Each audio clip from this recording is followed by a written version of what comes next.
Wayne Rooney is one of the most controversial English football legends. Unfortunately, all the cups and records remain in the shadows when his name is mentioned in the media. They're replaced with his drunken stories and scandals. Today, you'll learn how alcohol, constant parties, and women can ruin even the most legendary career of a player. Wayne Rooney is an English football player who plays as a centre forward, 5-time champion of the English Premier League, winner of the FA Cup, winner of the Champions League and the UEFA Europa League, the best scorer in the history of the national team of England and Manchester United.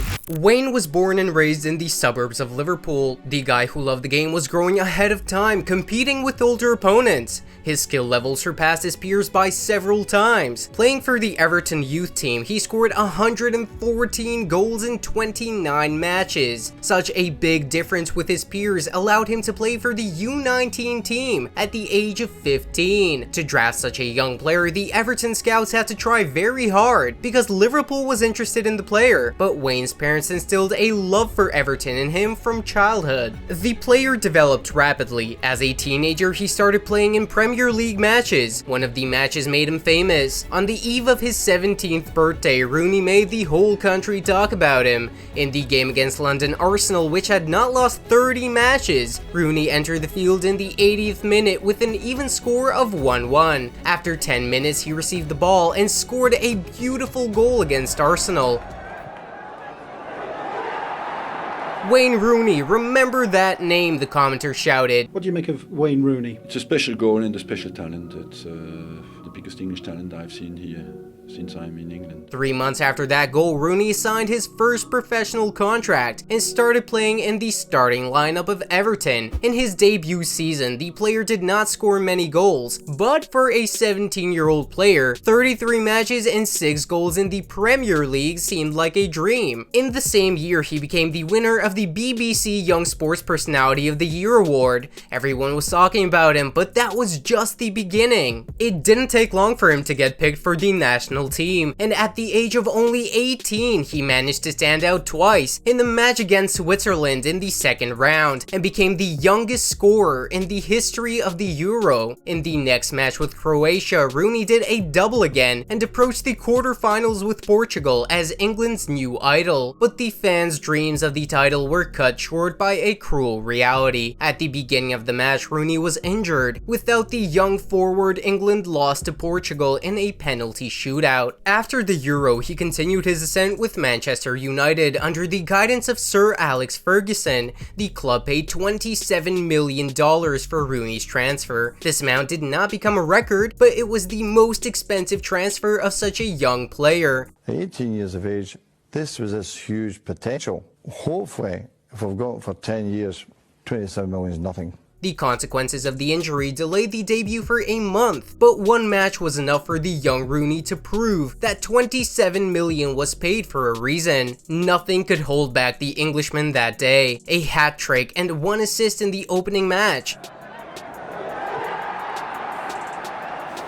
The fans were overjoyed. Wayne had a natural talent and good physical characteristics, a brave, ambidextrous footballer with a killer instinct and an intuitive understanding of how football works. It was not surprising that experts predicted that he could be the greatest English football player of all time, someone who can dominate football for a generation. From his first match for Manchester United up until he was 28, he had no unsuccessful seasons. He won trophies, scored goals, but everyone expected something more from him. After Ronaldo's departure to Madrid, Wayne became the main finisher of Manchester United's attacks. According to Rooney, it was the best season of his career. He scored 34 times in 44 matches, but when he reached his peak, he caused his own downfall. Why did he stop developing his potential? Why wasn't he even in the top 3 contenders for the Golden Ball? He was predicted to become the best. After Wayne Rooney declared himself at the European Championship in Portugal, Portugal at the next 3 major tournaments, he scored only 1 goal and a red card, and this is hardly something he can be proud of. Many questions were answered by Sir Alex Ferguson in his autobiography, in which he dedicated an entire chapter to Wayne. The coach paid attention to the player's bad habits long before the first major scandal. At that time, it all remained inside the team. In 2010, the Mirror publication told where and with whom Wayne likes to spend his free time, and as it turned out, this was not the first case. Rooney's personal life was constantly in disarray. Everyone found out that the Englishman smoked cigarettes and preferred to drink a few beers at the bar instead of going to the gym. But we've got to give it to the football player. 2010 was the best year in terms of performance in his entire career. Sir Alex understood that his poor discipline would lead to the player's untimely downfall and was angry at him for his lack of professionalism. The coach scolded Rooney for the slightest worsening in form.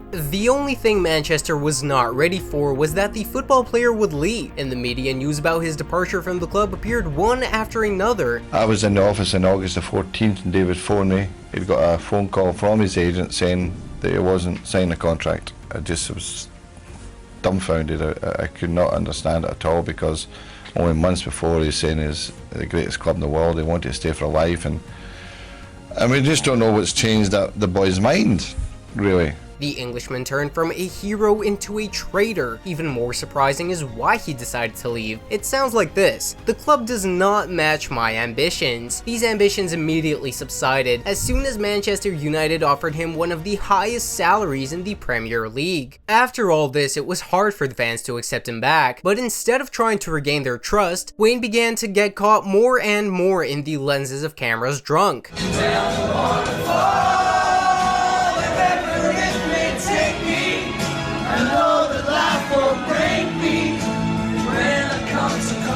In the winter of 2011, Sir Alex excluded Rooney from the lineup for the game for a party he threw, celebrating the victory over Wigan. The coach warned the player more than once that his good qualities were easily crossed out by his weak form, and demanded from Rooney a professional attitude towards recovery. No one has ever reproached the football player for not giving his best in training and in matches. He worked to the best of his abilities, but these abilities became slimmer and slimmer every year. Although the player's performance still remained at a high level, Wayne had a gift for creating dangerous moments. During Ferguson's last year at United, Rooney was losing his form, but he still did incredible things. For example, a brilliant pass to Van Persie and a goal with an overhead kick in the match against Manchester City.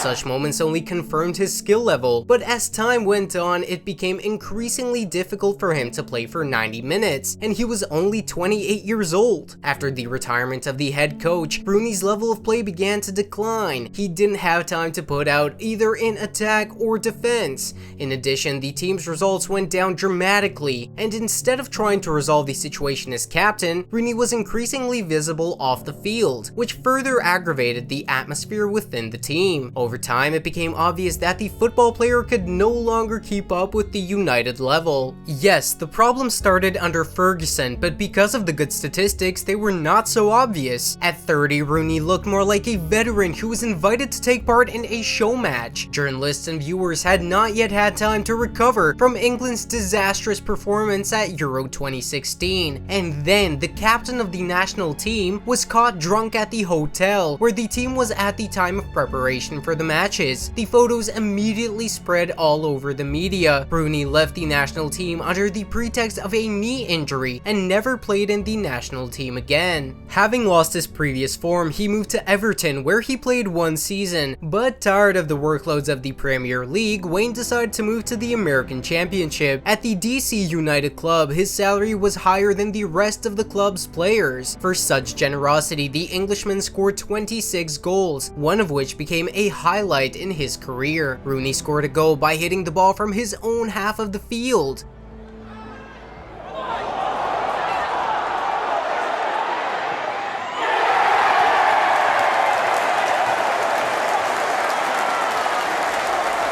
he still got it. Although the player tried very hard to waste it on getting drunk, he never really drew conclusions from his past unpleasant stories. In America, Washington airport security officers detained the football player. He cursed loudly and tried to break into one of the doors, thinking that it was an elevator. Here's how Rooney's representative explained this behavior. During the flight, Wayne took sleeping pills, which he then mixed with alcohol. Upon arrival, he found himself disoriented in space. In addition, many photos of the player wasted appeared on the internet. Now Wayne Rooney is the head coach of the MLS DC United club, and it is not entirely clear how he'll explain to the players the importance of a regime and recovery. After all, he has been drinking, smoking, and partying all his career, at the same time being one of the best players in the world. But seriously, it's a pity that such a great football player greased the end of such a brilliant career. The main talent of England at the beginning of the 21st century has won many trophies, broken several records, and all this with an unhealthy lifestyle and a fairly early decline. Can you imagine what could have happened if Rooney had followed a regime and was serious about recovery? Let me know in the comments how you think Rooney's career would have turned out had he spent less time on bars and fun and more on keeping in shape. Thanks for watching. I recommend you check out the video about why De Bruyne hates Courtois. It's a must-know story.